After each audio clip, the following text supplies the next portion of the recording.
to say that as important it is for us to have a conversation today, this is just the beginning of a dialogue, and I encourage all of you to obviously reach out to your local Muslim friends, neighbors. Sometimes you don't even know they're around you, but they are around you. Can I get a hand of any Muslims who want to? Is there any Muslims here? We got one. So we have one Muslim. Reach out, learn, and there'll be a good opportunity to connect. If you are in the cities and you want to stop by my office, feel free to give us a call ahead, and if we're not too busy, we're more than willing to have a conversation. So it's the beginning of a conversation. The topic today is about Islamophobia and understanding what's happening today. And I'll try to give a little bit of knowledge or a little bit of education about Islam and Muslims. But it is something that is I think it's important to have this conversation. And I'm glad that we're having it both here on campus, but also at the church tonight. Interesting enough, one of our staff, Ellen Longfellow, who you don't know, works for me at C.A.I.R. and been working there for nearly 3 years, is from Brainerd. So she was like, "You're going to my area." I was like, "Come along." It's like, "I'm too busy." But anyways, she's someone who is from this community who actually is doing tremendous work at our office. Islamophobia is a big topic. Minnesota has been a really great state for Muslims. But I want to just dissect a little bit of what this means, and I hope that today I'm able to at least educate you a little bit about this topic and what it means. But I'll first start off with, obviously,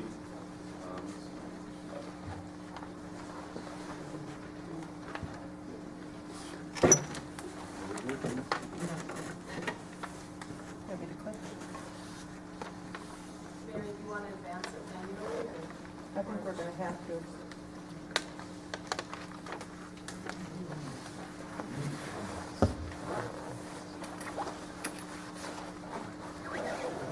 Technology is great until it fails you, right? It was working. Yeah. For those people who like MacBooks, just be mindful that. So, let me first just start with a description or context of what Islamophobia is, or at least what us Muslims and those who kind of identify. Because the word should fit more to anti-Semitic, something that many people know. But Islamophobia is the term that we use today. It's not a new term, it started a long time ago.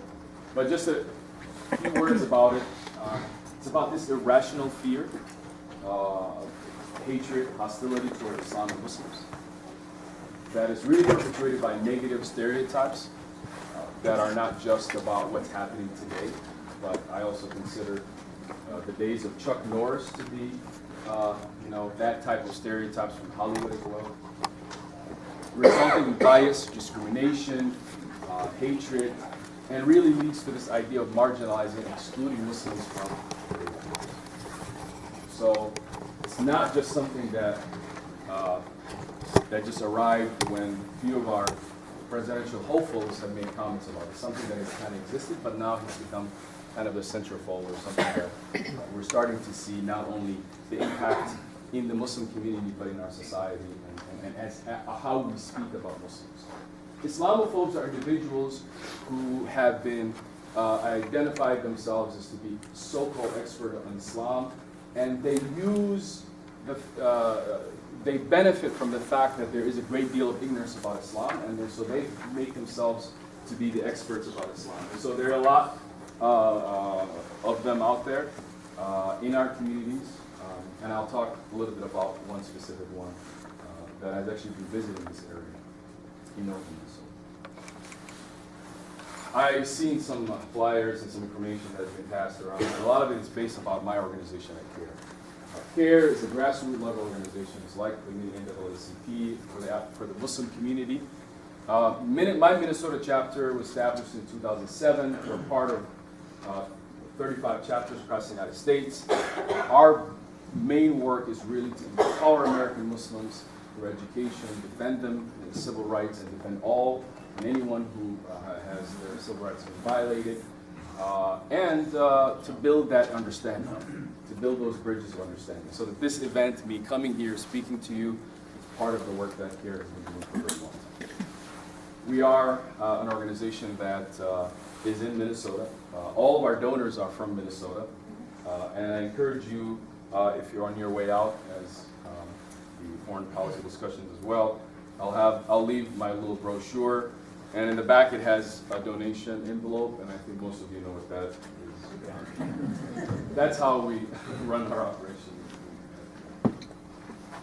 Again, those three things: promote justice, talk about empowering American Muslims, and really the big area and the area that we're trying to educate now is to address this issue of base gap. Gallup polls have studied the American population with respect to Muslims, and the numbers haven't calmed down. I mean, they've never got better. We're talking about 80% of Americans who've been surveyed have said they really have little or no understanding of us. Yet today, the majority of the public, the majority of our society, is forced, to some extent, to have a conversation about Muslims. And when you have a great deal of ignorance, combined with a conversation that is not rosy, especially with the context of national terrorism, we can see how people's fear can drive what we're talking about in Islamophobia. Our office focuses not only just the education aspect of it, but we also do cases. And we have actually seen in Minnesota our cases, a number of cases that we've handled rise. This past year, 207 cases. That does not talk about the number of clients that we have. So some cases we might have 20 or 30 clients. Most of them employment challenges. Most of them employment-related challenges. Others with government, public accommodations specifically, and then others. So these are the cases that we definitely work with. And this is kind of just a rough estimate of where they are. And this is going to be important because I get asked this question. And even our staff are asking, so when is Islamophobia or this idea has been happening with us, or how does that intersect the work that we do? And we believe that pretty much all of our cases come from some form of this fear or lack of ignorance, or this ignorance about Islam.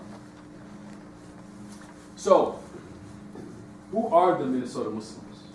This is a really good question to ask, because I think when we talk about Muslims across the world, it's a big number, 1.6, 1.5 billion. One out of every 5 human beings is a Muslim.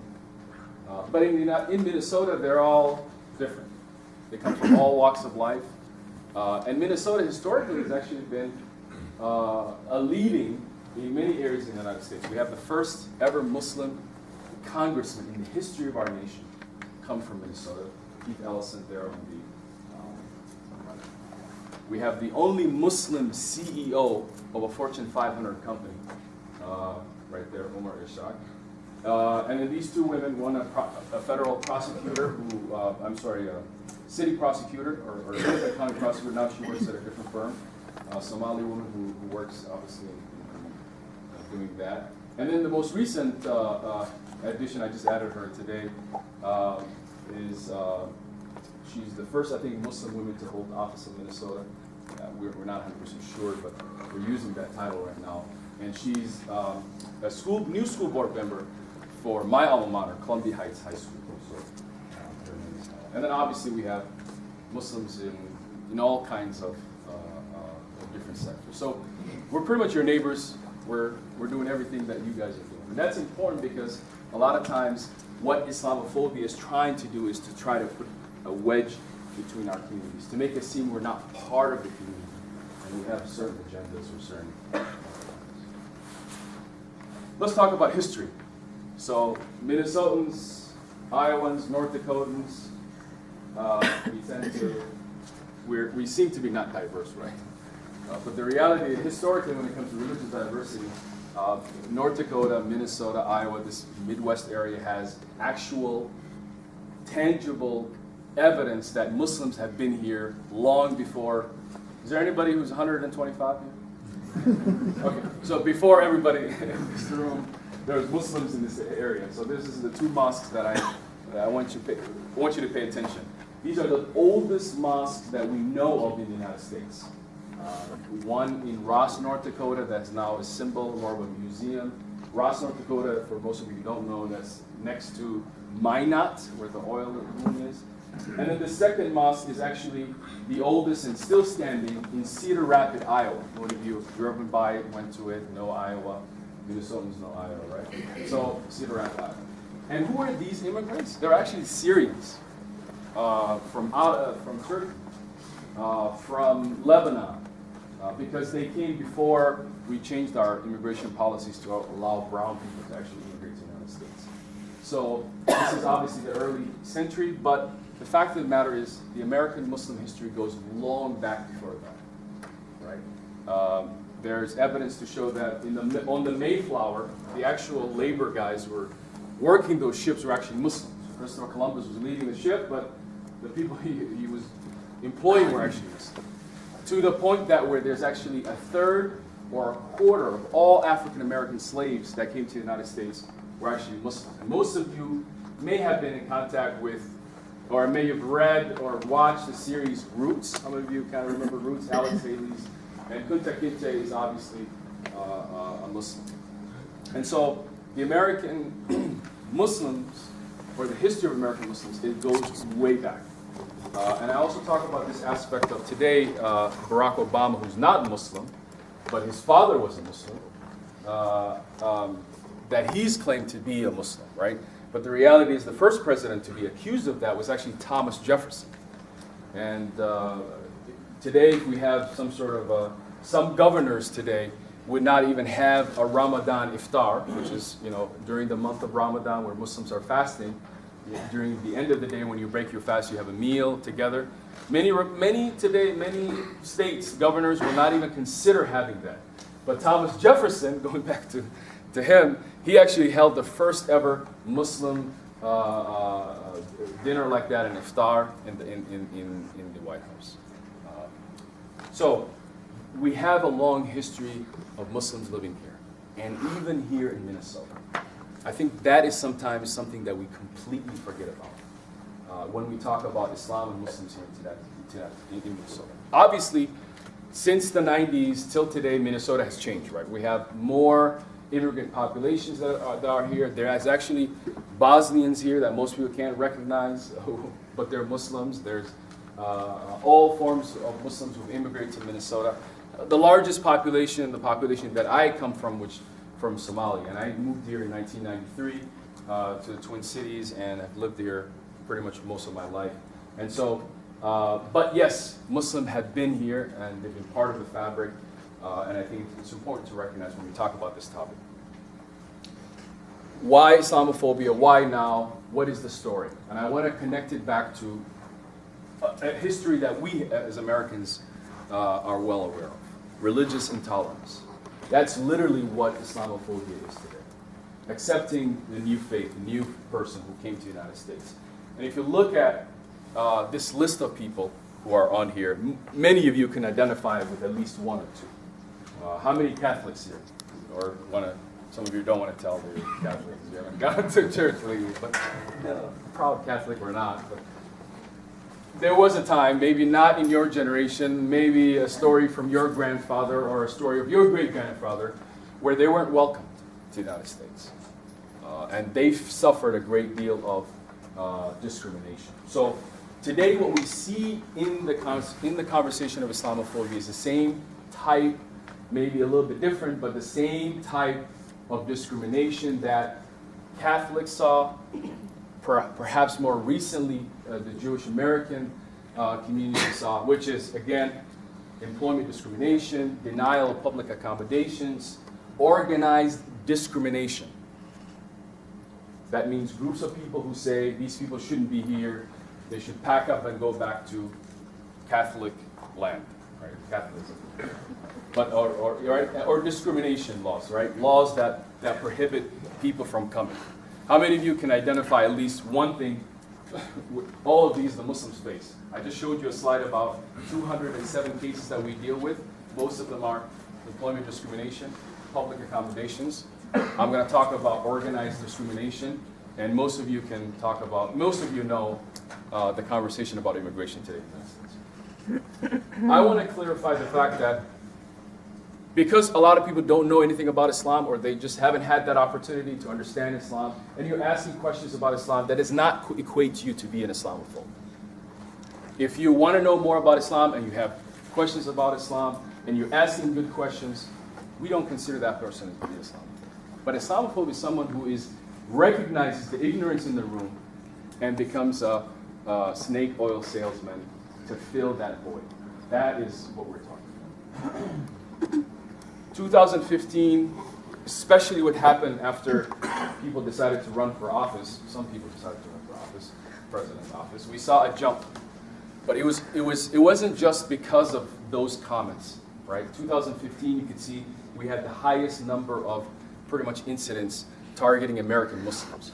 Why a mosque? Because it's a symbol.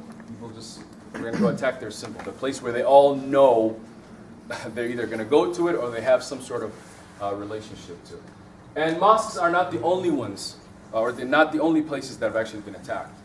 One of the things about Islamophobia, and there's about 4 or 5 things that I'm trying to explain through this presentation today, is that Islamophobia, or the fear of Muslims, is also racialized. So our Sikh brothers, who are not Muslim, often see a brunt of much of the hate crimes that we see. Most of you know the story that took place in Milwaukee a few years ago when a Sikh temple was attacked and individuals' lives were lost. And today, whenever there's incidents, whether here in the United States, men with turbans, which again, can any of you tell me where somebody might pick up the idea of a turban connection to a Muslim? It's not a trick question. Hollywood, right? Right? You don't even know it, but you get conditioned. You watch a movie, Lawrence of Arabia, something, you see an Arab guy wearing a turban, all turban, Muslim turban, right? So this, and then the other thing is, predominantly most Sikhs are brown colored people, so we project the idea that brown people are Muslim. Keep going. So, 3 things that I want to clarify when it comes to Islamophobia. First and most importantly, this idea that Muslims are one individual, monolithic. They're one faith, not one faith, but one specific people. And that we see that in how we respond to, for example, terrorism. Today, or not today, a few days ago, some guy yelled God something and shot something in the air at the White House, or not the White House, I think the Capitol. I mean, you guys remember that story. Some guy just shot up. Nobody ran out and said, all the churches, let's get the pastors, let's get the reverends, and let's condemn him. He used our religion in vain, right? Nobody did, right? He said he's a crazy guy. He's a crazy guy. That's where it ended. But if that situation changed, and that guy was a Muslim, and he still had the same issue, and he was deranged, had mental issues, imagine the amount of coverage and every single email that I would receive. Why hasn't CAIR condemned it? Because all of you are together. You're all in this one boat. You're all Muslim. Now you get the idea of this view of Muslims as a monolithic one view. That's one. The second thing about Islamophobia that is also, I think, important, and this fuels it, is really the ignorance. Most of you here in this room, other than that one social studies, blurb, Muslims 5 times a day, Saudi Arabia, move on, right? Other than that little blurb, you probably have never had real conversations, or you don't know, or you haven't learned. And for those lately who are interested, they're only interested in certain websites about Islam, Muslims, and are confused when they meet a Muslim. Like, no, I read this about you, and you look different. You look different. If I have time, I'll share with you a story that kind of explains it. I'll keep going because some of the themes are in there, and this is the next big one. This idea that, first of all, Islamophobia is perpetrated by the people in the right? Tea Party, Republicans, whatever. But in reality, the message about this idea, there's something inherently wrong within Islam. The problem, guys, is Islam. You just need to reform it. Just take some lines, delete lines, and that is a problematic for us as Muslims. Because actually, as many of you know, and this is one of the most confused names, most people don't know the difference between the word Islam and Muslims. Islam is the religion, and anyone who follows that religion has a different title, a different name called Muslim. It's easy to get confused. So today you hear Islamist. I have no idea what that is, but it's an English word. We'll just accept it. But there's a word for someone who practices Islam. It's a Muslim, right? And so it's important to recognize that there's great difference. So this picture here, first of all, Islamophobia is an industry. It's a money-making industry. And if you look here, you see two individuals who are both Islamophobes, who are both on the opposite sides of the spectrum. Bridget Gabriel, on the right, she'll never be on the same stage as this other woman, Jaylani Hussein.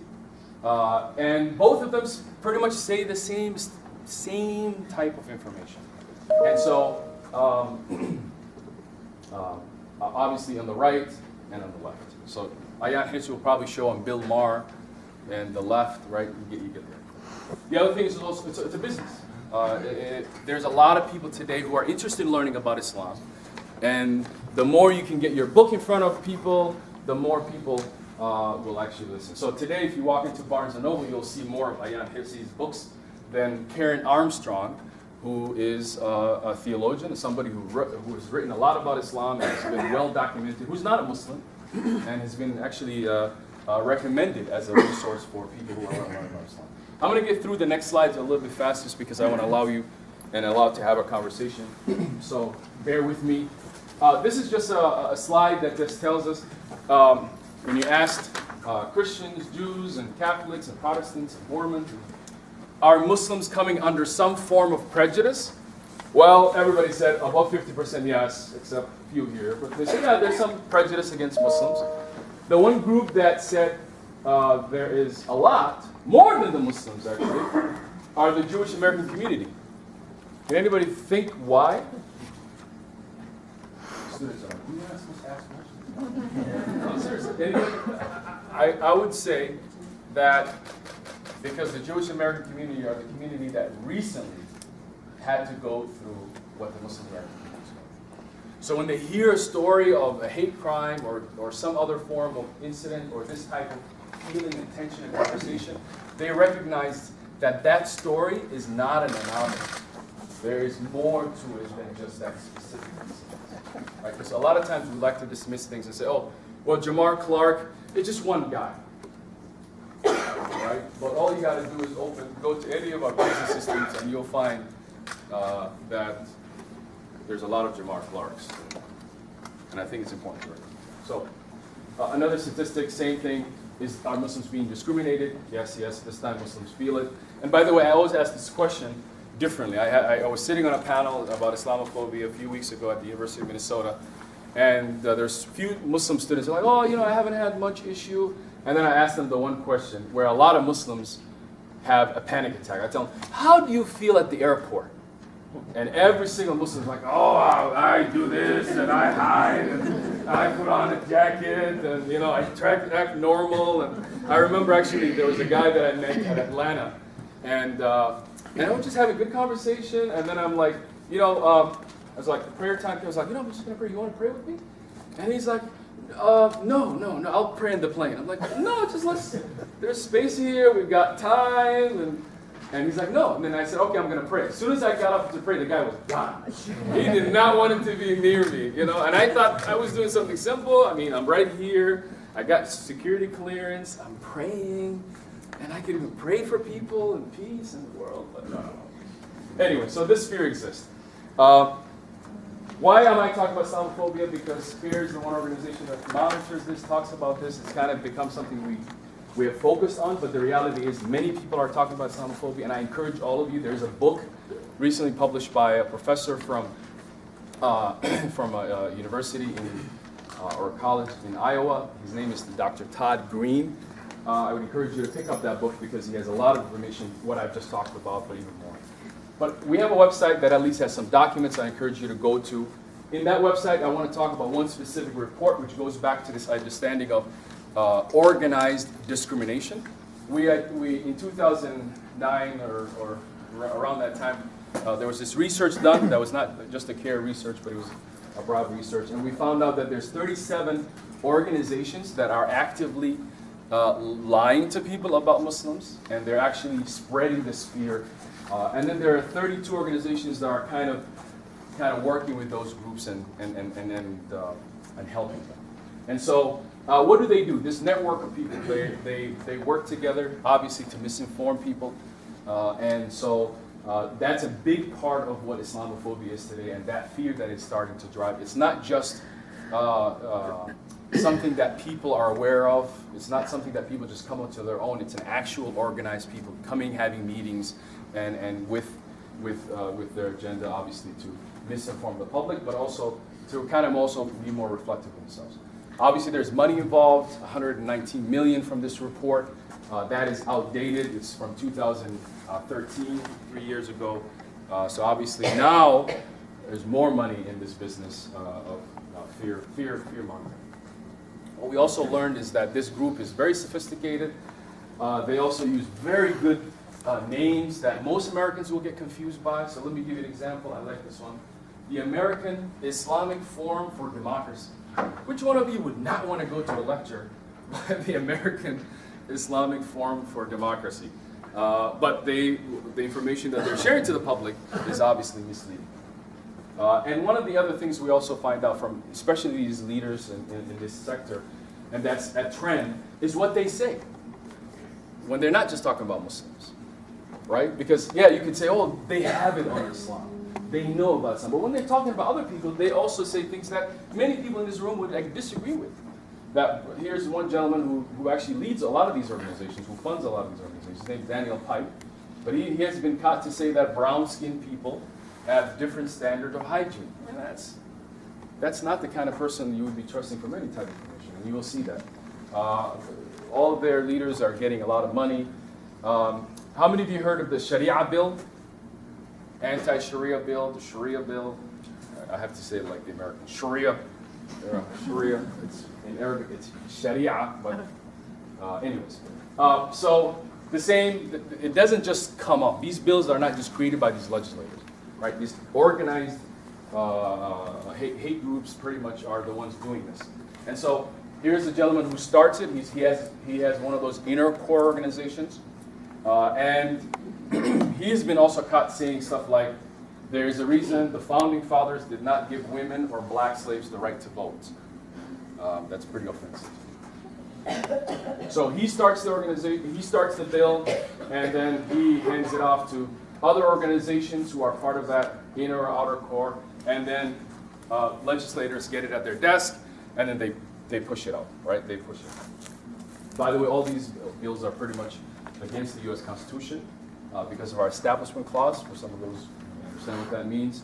In 2007, Minnesota was one of those states where we had it up. We're blue because we were able to challenge it with a large group of interfaith leaders who really called them out. We called people out and asked them these tough questions. So I'm going to get really going fast here because as a storyteller, I told a lot of stories. So again, what are some of these legislators who pushed the anti-Sharia bill were, at least here is one of them, who was quoted to say, for example, it is alarming how many of our sisters and daughters attending American universities who are marrying Muslim men. That was his concern for the Sharia bill. And if you remove the word Muslim and you put the word black, I think you go back 50 years. It makes somewhat more sense. Words are important. How we think of things, how we explain things, how we understand them are important. If I ask you this word today, struggle, how many of you just had a panic attack? No, you're like, oh, what sentence does it go with? What does it mean? What am I struggling about? Struggle for what? That term in Arabic means jihad. But for most people, if I asked in the room, say, what is jihad? They would say, that is a holy war. In Arabic, the word for holy war is al-harb al-muqaddas. How many of you heard the word al-harb al-muqaddas is coming? You gotta watch out for the al-harb al-muqaddas. Right? It doesn't exist. Most of you just heard the word jihad and that's it. Closing. Right? Obviously, those people who are terrorists or anybody who's killing people, they're not gonna be shy about saying we're struggling, right? Or this is our jihad, right? But all of you this morning struggle to get up. All of you this morning are struggling to do your work. Everybody here today is doing some form of linguistically jihad. So words are very powerful in how we interpret them and how that means. And it also builds this sense of boogie. If I just told you, Wugu Jaga Jaga is coming, and you're like, what is that? I've never heard of Wugu Jaga Jaga, right? And then I explained to you, it's actually from a song, and it doesn't mean anything. You're like, oh, right? Just like that. And that's the aspect of this irrational fear that Islamophobia is really about, right? Okay. How many of you know President John F. Kennedy? Oh, everybody knows John. He was accused of Sharia. Yes, he was accused of Sharia. He was accused of being a president who is going to change the U.S. Constitution. He was going to make the Pope the president of everybody, and he was going to, all of that. That's the same thing we're talking about Sharia today. The same exact thing. That Muslims will come here, and just like the Pope, they will change the U.S. Constitution in front of us in this secret room and bring out a new bill in front of everybody. I'm being sarcastic here, really, but that's the same language that's being used today about Sharia. And actually, people really pay attention. I don't have the time to talk about Sharia to a long extent, but if you really understand Sharia, it's completely not that. Islamophobes have been coming to Minnesota. They made it their home. 2013, all of these guys came. 14 and 15 more of them. This guy has been coming to northern Minnesota. His name is Osama Duke. Many of you have heard of him. Many of you have listened to him. He says stuff like killing Muslims is a small matter, or killing you is a small matter, meaning killing you is a small matter for Muslims. And we're not at war with bin Laden, we're at war with Islam. But yet people listen to him because a lot of people just want to know what, maybe he has some information to say. But if I change the language in here and I said, I just changed Muslims to Jews or Catholics, this would be laughable. Most people would say, you're stupid, thank you. The mental institute is right around that corner. Right, but with Muslims, yeah, there is an ear for that. Because again, this ignorance and this irrational fear that I've been trying. And even the Bemidji Times said, Osama tells the crowd in Bemidji that Islam is a barbaric, savage cult. Okay. Where did he go? He went to both churches, community centers, and he's still traveling Minnesota. I think I just had one of my interns tell me he was in the Twin Cities recently. How many of you heard of St. Cloud? Everybody knows St. Cloud. There's been a lot of issues in St. Cloud. Our office has been dealing with issues in St. Cloud. The conversation in St. Cloud keeps changing. We as Minnesotans, we like to do this passive-aggressive, Minnesota Midwesterners. So the conversation of, we don't want you Muslims here has turned to, we just don't want you refugees. Just the refugees don't want you to be here. But we've seen at my office almost every single possible civil rights case we've ever had, something came from Minnesota, from St. Cloud. We have school issues, we have even a land use issue that didn't eventually become a case, but the conversation was there.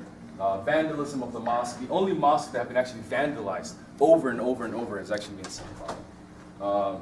Housing discrimination, and by the way, when I mean housing discrimination, it's not just people denied housing.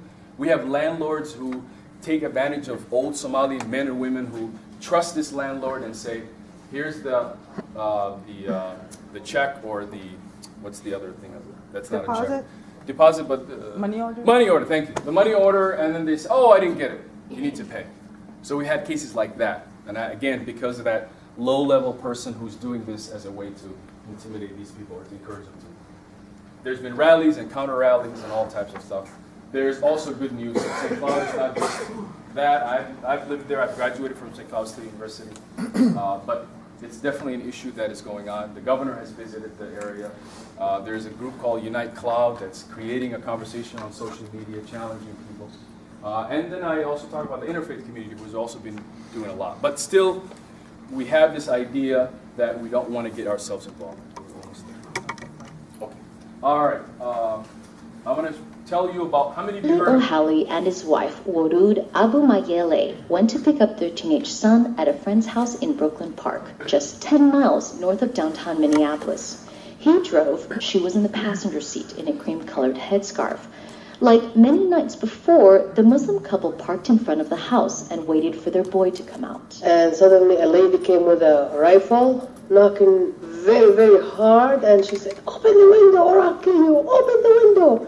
And I was scared. I couldn't even call 911 or to do anything. I just froze, my brain froze, just said, maybe she's gonna kill us now. When I opened the window, my wife's side window, to see what she wants, she asked us, "What are you doing here?" I told her that we are picking up our son from this house. And she said, "What house?" I said, "This house." But the woman didn't believe them. So she came around with her rifle, pointed at me, and said, "Get out of the car and move in front of me to the house to prove that your son is there." So she put the gun in my back.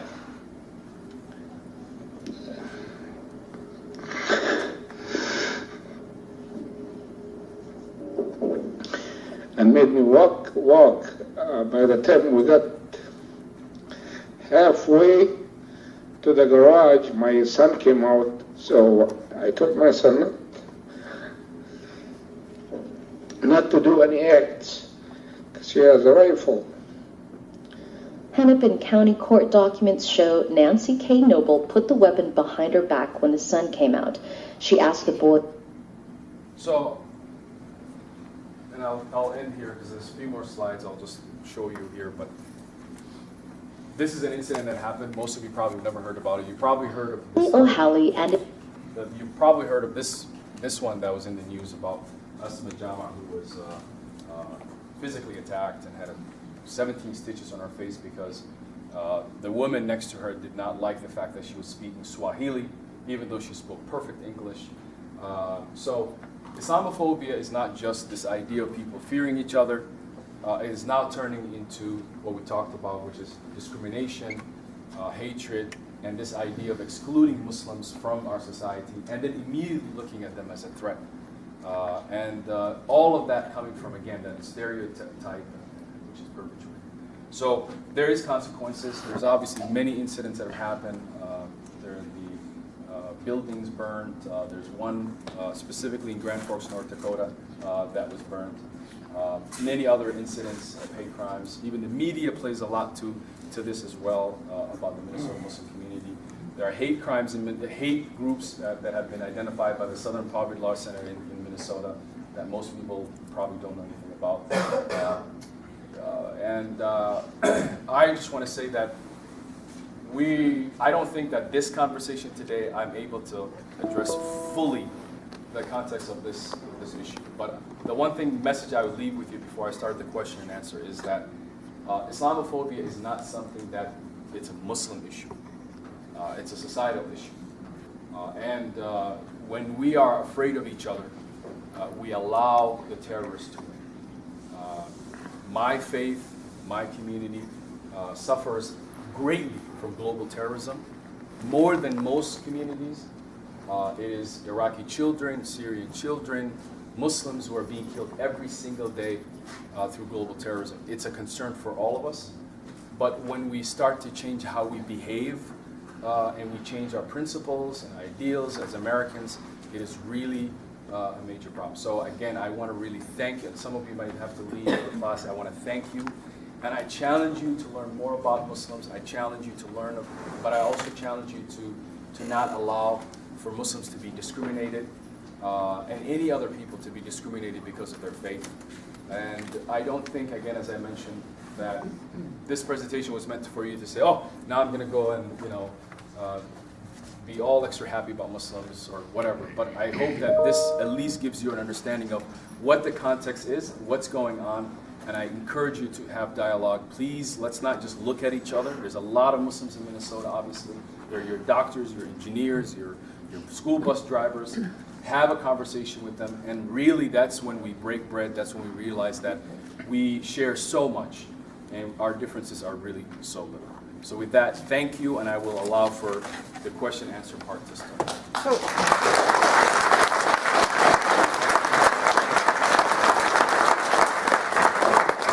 we've got about close to 10 minutes. If folks that have questions could pass maybe this half to that side over to Tracy, this side over here, and I'll collect them and then just hand them to our speaker. If you've got any questions, anybody? So while those questions are coming up, I just want to, I know I got some handouts to me about Sharia, and common questions for CAIR. This is not the first time I've seen both of this, Anything else? but I asked a very sincere and honest question which sometimes comes from the line of questioning that I normally see, is that, are these, is this from your organization, or is this from your honest question? So again, this is up to Jaylani to answer the questions, but again, keeping in mind, the ground rules that we abide by here at CLC, no personal attacks or direct challenges not being So welcome. I don't want to miss anything, but I would, if it's possible, make it very similarities and how stuff is. Okay, similarities, okay? So considering that the Quran, which means not just an opinion, but considering that the Quran commands Muslims to lie in defense of Islam, why should I believe anything you have to say today? Well, you don't have to believe anything I have to say today. I don't speak for all the Muslims. I don't even speak for Islam. I was born in 1982 on this earth, and I came here. I've lived as a Muslim all my life. I've actually studied and read the Quran and understand it. So I don't say that I am, by me standing here and being representative of CAIR, that I'm a spokesman for my religion or my faith. So that's a good question to ask, but I think the other aspect is, which is in here, which is the Quran. First of all, the Quran for us is the Word of God, cover to cover. We Muslims believe that the Quran is not just a conversation from disciples of the Prophet or anything. It's the entire word of the Quran from cover to cover. And the Quran has many verses, some that are clear, explain everything so that everybody can understand, and there's some that require for you to understand the entire body of the Quran. So for example, if you, which a lot of people do, copy and paste verses from the Quran, you could today go to a verse in the Quran and it says, do not come to the prayer while you're drunk, pretty much. What does that imply? That implies you could at least drink, right? Most of you, right? Don't come to the prayer while you're drunk implies that you could drink other time, just not during prayer. But if you actually read the entire verses of the Quran, those were the first verses that came down as a way to help people step out of that, right? And today, if you actually look, so the last verse says, you can no longer drink. God forbid for you to drink. So there's a verse that says that. You would say that there's contradiction, but they're not. Actually, they're supplementary. And today, if any of you know AAA, there's a 12-step program, if there's not 35-step program. So the idea behind it is, the Quran is something that should be appreciated and understood from its full context, just like any other religious text. And so I challenge you, for those who copy-paste verses of the Quran, do not do what the terrorists are doing, which they also do the same thing. Take copy verses from the Quran and say, hey, young man or woman or whatever, this is what the Quran tells. So that's a good question. But I see two issues with that, and I wanted to clarify that. Okay, so I get another question, and maybe I can, this question about Muslims may lie. Well, as human beings, people lie all the time. Lying is a sin in Islam, just like it's a sin in Judaism and Christianity and many of the other faith traditions. The word infidel, which is in this question as well, is not a Muslim word. There's no word in Islam or in that is an infidel. This is a word that was actually used not by Muslims, and so it implies certain things. In Islam, the people who are Christians are identified in many ways. They are considered the people of the book. So the Quran mentions Christians and Jews as the people of the book. The Quran has another word which maybe people are using, which is called kafir. And that word is actually Arabic word, means the cover, the one who covers. And so there are verses in the Quran that if you read the word kafir and you don't know the meaning, or you didn't know the meaning and you just read Arabic, you would translate it as, obviously, the cover. In this case, the context would be a farmer. So, again, misunderstandings is something that I think it's important for people to come up with. Does C.A.I.R support Sharia law? I think I tried to explain that a little bit. I don't know what you're talking about Sharia law. If you're talking about the Sharia law that requires me as a Muslim American who lives in a society where Muslims are the minority, yes, I follow the Sharia law. You know what the Sharia law tells me? The Sharia law tells me that I have to accept the law of the land. That's what Sharia law tells me.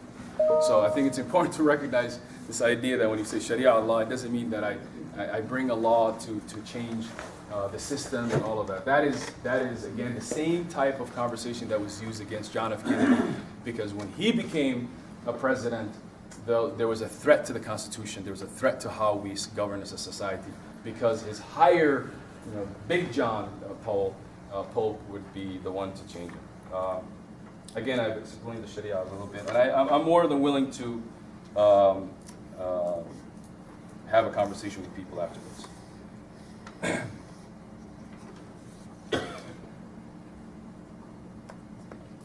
Would you like to have a discussion forum on the Quran? I'd be happy to. The only thing I would say is I'm not an expert in the Quran. I'm somebody who studies it. The penship here is really good, but could you read this one? What's the sixth pillar of Islam? I don't know. There's 5 pillars of Islam. What is the Quran is permitted in the public schools, but Christian is prohibited. I don't think so. And if there's any Christian who believes that their religious freedom rights are being infringed upon, please call C.A.I.R Minnesota, because we don't just help Muslims. We are a civil rights organization that helps Christians, Muslims, and Jews. And actually, our clients are not all Muslim, 90% Muslim, but they are not all Muslims. The last year we haven't had a Jewish client, but this year we have Christian clients as well. So, I think this question is probably a follow-up if I get it right. It was great hearing about Muslims. Are there speakers explaining Jews, Christianity versus others to Muslims? Yeah. So I would call those interfaith dialogues, and I think there are maybe some happening in this community. Minnesota actually has one of the oldest interfaith dialogues where Christians and Muslims and Jews talk about their faith, and one of the things you'll find out is there's a lot of similarities, And I even challenge those who read the Quran, start with the chapter Mary, because there is a chapter in the entire Quran that's actually dedicated to Mary, the mother of Jesus. We probably have time for one more question. Yes. Here we go. Another Sharia question, Sharia law. So maybe I should explain a little bit about Sharia.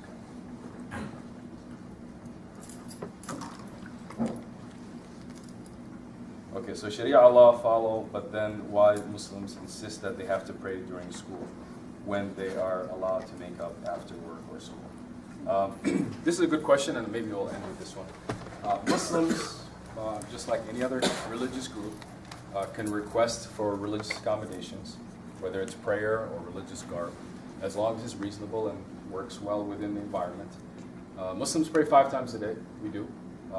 Today I get a little break because when I'm traveling, since I am traveling from the Twin Cities, our prayers are not only I'm allowed to combine 2 prayers, but also reduce the amount of cycles in the prayers. So as a traveler, I get it even reduced. But when a Muslim prays, we pray 5 times a day. The first prayer is normally right at sunrise, a little bit before sunrise. The second one is around lunchtime, noon mostly. So if you got up this morning, you start working at 6 o'clock, and you stop for lunch, that would be around that time. There is flexibility in the prayers, but the fact of the matter is that it's not just Muslims and Christians and Jews, but other people of faith also pray. But Muslims are not allowed to combine prayers because they just can't. And so where we see a lot of the challenges, especially from the cases that I work with, is especially assembly lines where people don't have flexibility in breaks. But even then, people use their traditional breaks to pray. But then the prayer schedule changes. How many of you can tell me that the sunrise and the sunset are at the exact same time every single day? They're not, right? So sunset in summer is 9 o'clock, and during the winters, 4:30. You obviously are going to have different patterns of change. And so I've always get this question asked is like, well, Christians don't get to pray. No, if you want to pray at school, you work with your school and you can pray. If you're Muslim, if you're Christian, if you're Jew, you get to pray. And actually, most of you have Sunday off, and that's because you go to church. Muslims they don't have Friday off, but they're supposed to go to a Friday prayer. Unlike Christianity and Judaism, we don't actually rest, so people can pray their Friday sermon, but then they can go home or go back to work. So it's a good question. There's a lot of questions that I saw about Sharia. There's a lot of questions about the Quran, and I'm willing to respond to those. Again, I ask all of you that this is the right time to be asking these questions. This is the right time to build a dialogue, but we have to be honest with each other. Are we interested in having a dialogue, a discussion, or are we here to do what other people, long before you even showed up, we're also planning to do with other people? I just heard on NPR on my way here that when Italians came, and this is actually interesting, Italians came, they had a hard time too. And actually, most of you today, if you had lunch for pizza, you would say, what a great lunch, right? But Italians used to hide that pizza. They used to fold it up, be like, oh, he brought pizza, or he brought a bread with some tomatoes on it, whatever. And I hope in the future that we can adopt a lot of the different cultures, because America, I think, is a very unique place. I think for most of you who are probably white, you don't recognize that. But for some of us who are immigrants or related, we see the uniqueness in America. We have probably a unique conversation every single day. You could go, especially in probably large urban areas, you can go into a neighborhood and you can see 5 or 6 or 7 kids playing together, and their ancestors probably came from 5 different continents. They're speaking one language, and they do not see the issues that other people see. And so America has an experiment that is unique. In this room, just in this room, in little Brainerd, we have people who came from a lot of different places, and even though we're all white, but some of you are not all, Germans in here, right? We're all different. But the reality is we sometimes forget that story. And I was talking to Dennis a little bit earlier. Dennis, who's the FIA teacher, right? Eastman. Yep, Dennis Eastman. And I was joking with him and saying, one of my friends always says in peace rallies, he always says like, if you tell me to go home, I'm not going home because at least I got a permission to stay from Chief. He has a chief's name. So I got a permission from this Native American chief to stay. I don't know who told you to stay, but I got at least permission to stay. But the reality is we all have this immigrant story, and we have to remember that, and we see that today in our society. With that, I really thank you. I challenge you, and I hope today I was able to at least provide some information, and if I did not, I'm sorry. And then also, if I offended anybody, anything that I've said, I apologize. It's not my intention. And I normally don't speak this fast, but when time is running, I just gotta push it out.